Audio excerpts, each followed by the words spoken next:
My name, my name is Joshua Payne. I first met Sergeant Dale Nix when I was in career development with the Family Victims Unit.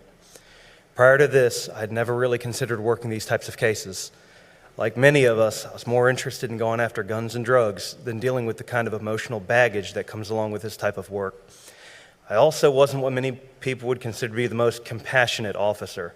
I took care of our community by taking the offender to jail, and I didn't really consider my role in the victim's life past that point.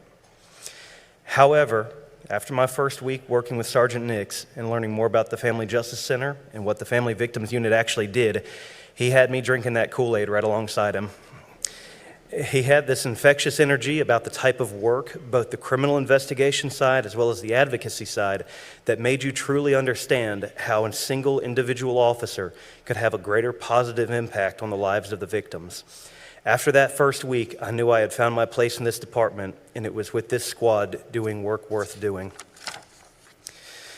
There's a poster on the wall of Sergeant Nix's office that has an image of St. Michael and the words, "Dispensing grace and long prison sentences."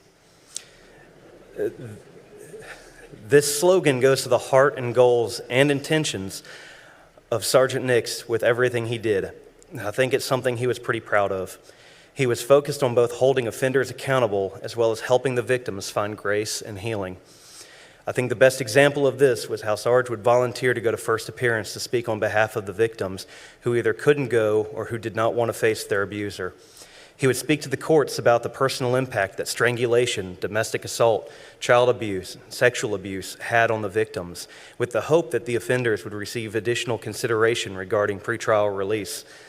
And you knew when a violent offender received this consideration when Sarge would come back from court with a big old smile on his face.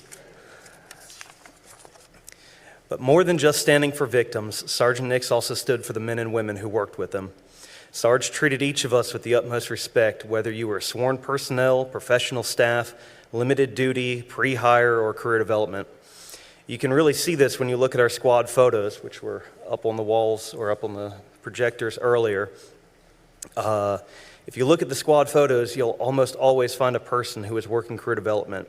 Inevitably, these people, these officers, would stand off to the side as they really didn't feel like they belonged in a squad photo. But Sarge was always the one to call them over and told them that as long as they're with us, they're part of the squad, they're part of this family. And he really meant that. Sergeant Nix was the best of us and was the kind of supervisor and officer that the rest of us aspire to be. That infectious energy I mentioned earlier, it motivated you to want to do more, to do better, and to be better. Sarge has created a legacy within this department that will continue through this squad and through each and every officer and person that he came in contact with or helped along the way. Sergeant Nix has left this world far too soon, but he has left it a much better place for his having been here. Sarge, we'll miss you.